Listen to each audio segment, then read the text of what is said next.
Assalamualaikum warahmatullahi wabarakatuh. Perkenalkan, saya Vina Lestari, dosen program studi teknik lingkungan. Baik, kita masuk ke minggu keempat ya. Di minggu ini kita akan membahas mengenai penentuan lokasi dan titik pengambilan sampel udara. Oke, di sini ya bisa dilihat di sebelah kiri saya. Di sini ada beberapa istilah dan definisi yang saudara harus ketahui ya dalam melakukan pengambilan sampel. Oke, di sini ada probe ya, itu adalah istilah untuk inlet. Jadi pada alat pengambilan sampel pada saat udara masuk ya, itu disebut inlet ya atau probe. Nah, kemudian ada istilah absorpsi. Nah, jadi kalau absorpsi ini adalah penyerapan secara kimia dengan menggunakan adsorben. Ya, adsorbennya apa? Bisa tumbuhan, bisa bangunan ya yang ada di sekitar kita ya, ataupun zat lainnya ya pada alat pengambilan sampel udara. Kemudian ada adsorpsi ya. Kalau adsorpsi itu adalah penyerapan secara fisika yang dilakukan oleh tumbuhan, bangunan ataupun benda lainnya ya. Oke, selanjutnya ada istilah stasiun ya. Stasiun itu adalah tempat peralatan pengambilan contoh uji, baik itu secara otomatis ataupun secara manual ya alat yang digunakan. Kemudian ada lokasi pengambilan contoh uji ya, itu adalah area atau daerah ya yang dipilih untuk menentukan pengambilan titik contoh uji. Kemudian ada istilah titik pengambilan contoh uji ya. Jadi titik pengambilan contoh uji itu adalah di mana ya tempat peralatan ya untuk melakukan pengambilan contoh uji. Nah, di sini ya bisa dilihat kategori dari teknik pengambilan sampling kualitas udara. Jadi ada dua ya, teknik pengambilan sampling udara emisi dengan teknik pengambilan udara ambien. Jadi apa sih perbedaan dari udara emisi ataupun udara ambien? Kalau udara emisi adalah udara atau gas-gas ya yang dihasilkan oleh aktivitas manusia, baik itu transportasi ya ataupun industri. Oke, selanjutnya adalah teknik sampling udara ambien ya. Jadi melakukan sampling kualitas udara pada media penerima ya, polutan udara ataupun emisi udara. Oke, ini ada beberapa regulasi yang bisa dijadikan acuan dalam melakukan sampling. Ya, di sini bisa dilihat ya ada 3 SNI. Jadi kalau misalnya ingin mengambil sampling ya pada udara ambien, silakan mengacu kepada SNI nomor 1971/19 tahun 2005. Kalau misalnya mau melakukan pengambilan sampling ya udara roadside, nah bisa mengacu kepada SNI 1971/19 nomor 9 tahun 2005. Oke. Nah, di sini juga ada tabel ya. Standar acuan untuk melakukan sampling ya. Jadi udara itu polutannya beraneka ragam ya, ada CO, ada NO2 ya, kemudian ada sulfur dioksida. Nah, jadi jika kita ingin mengetahui ya atau melakukan sampling spesifik, nah kita bisa mengacu kepada SNI yang ada di tabel ini. Oke, selanjutnya untuk baku mutu ya, baku mutu parameter udara. Nah, jadi parameter udara itu ada sulfur dioksida, kemudian ada karbon monoksida yang bisa dilihat pada tabel di samping saya. Kemudian ada ozon, ada hidrokarbon, ya, ada partikulat matter, ya, ada PM10 ataupun PM2,5. Jadi dari setiap parameter ini ada konsentrasi maksimum yang diperbolehkan, ya. Jadi melewati dari baku mutu itu sudah tidak diperbolehkan atau udara tersebut dinyatakan sudah tercemar. Ya, kemudian waktu pengukuran pada waktu pengambilan sampling, nah ini acuan untuk melakukan pengukurannya ya, ada 1 jam, kemudian ada 24 jam dan sebagainya.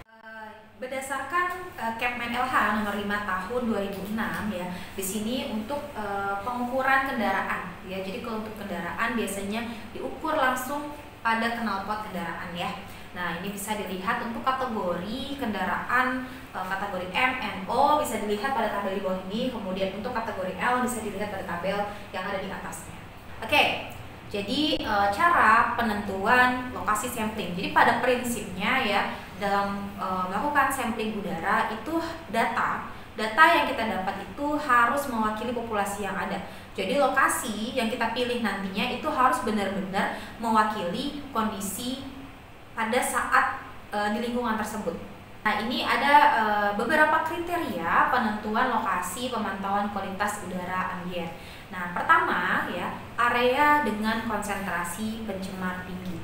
Jadi area mana saja nih gitu kan yang memiliki konsentrasi pencemar tinggi? Ya, area sekitar industri. Nah, itu salah satu contoh dari area dengan konsentrasi pencemar tinggi. Yang kedua, area dengan kepadatan penduduk tinggi.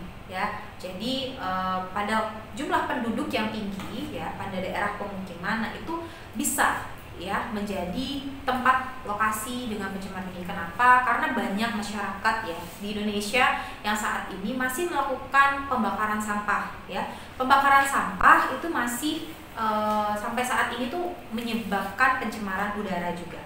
Kemudian yang ketiga, di daerah sekitar lokasi penelitian ya, kemudian di daerah proyeksi, dan yang terakhir harus mewakili seluruh wilayah studi.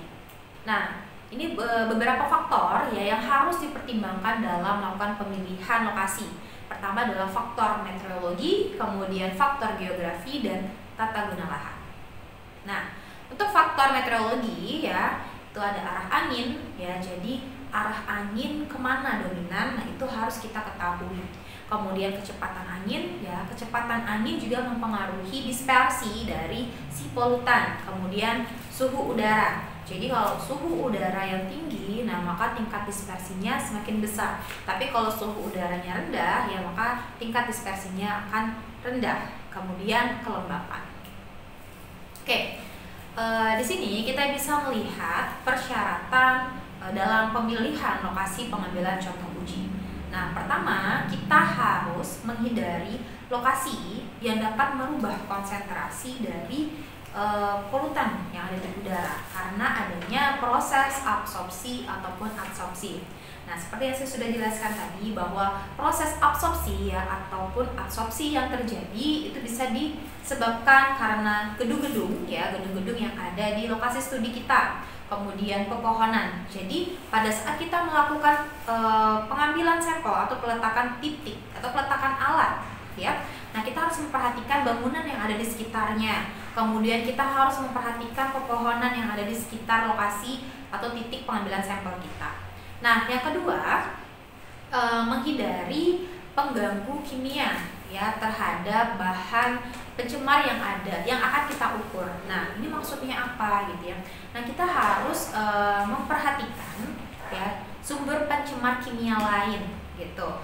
Misalnya kita mau melakukan pengukuran udara di mana sumbernya adalah transportasi ya. Nah, kita mengambil di satu titik A. Ternyata ya pada jarak 5 meter pada lokasi titik kita itu ada warung ikan bakar ya atau warung ayam bakar.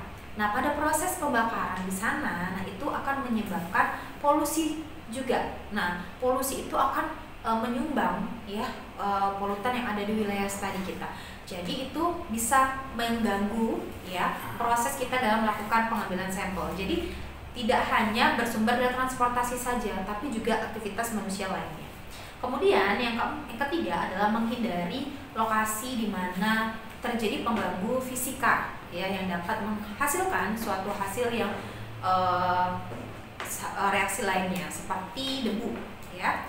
Misalnya ada penyapu jalan ya di sekitar lokasi sampling kita. Nah, itu juga bisa menambah konsentrasi dari debu atau partikulat matter yang ada di lokasi studi kita. Oke.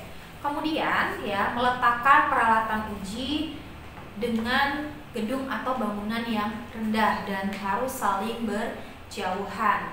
Nah, kemudian jika dilakukan pemantauan secara kontinu ya dipastikan pemilihan lokasi harus mempertimbangkan perubahan dan peruntukan di masa yang akan datang. Oke.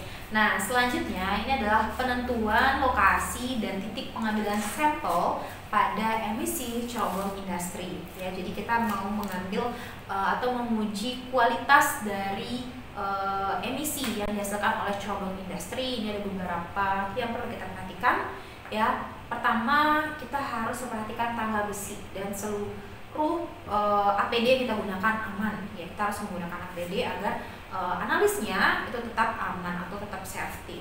Kemudian lantai kerja kita harus perhatikan ya, lantai kerjanya dapat menahan beban minimal 500 kilo ya, kemudian mempunyai keluasan ya seorang analis dalam melakukan sampling ya, kemudian mempunyai lebar terhadap lubang pengambilan sampel itu sebesar 1,2 meter ya, kemudian mempunyai pagar pengaman itu minimal setinggi 1 meter ya, dan dilengkapi dengan pelengkap lainnya ya, yang bertujuan untuk menjaga keamanan dan keselamatan bekerja. Nah, ini contoh ya, contoh dari cerobong asap industri ya. Di situ kita bisa lihat di sini ada tangga ya, tangga untuk kita melakukan sampling ya di beberapa titik. Jadi kita harus tahu berapa ketinggian cerobong ya, berapa diameter cerobong, karena itu nanti akan ada hitungannya ya untuk menentukan berapa tingkat dispersi dari pencemar.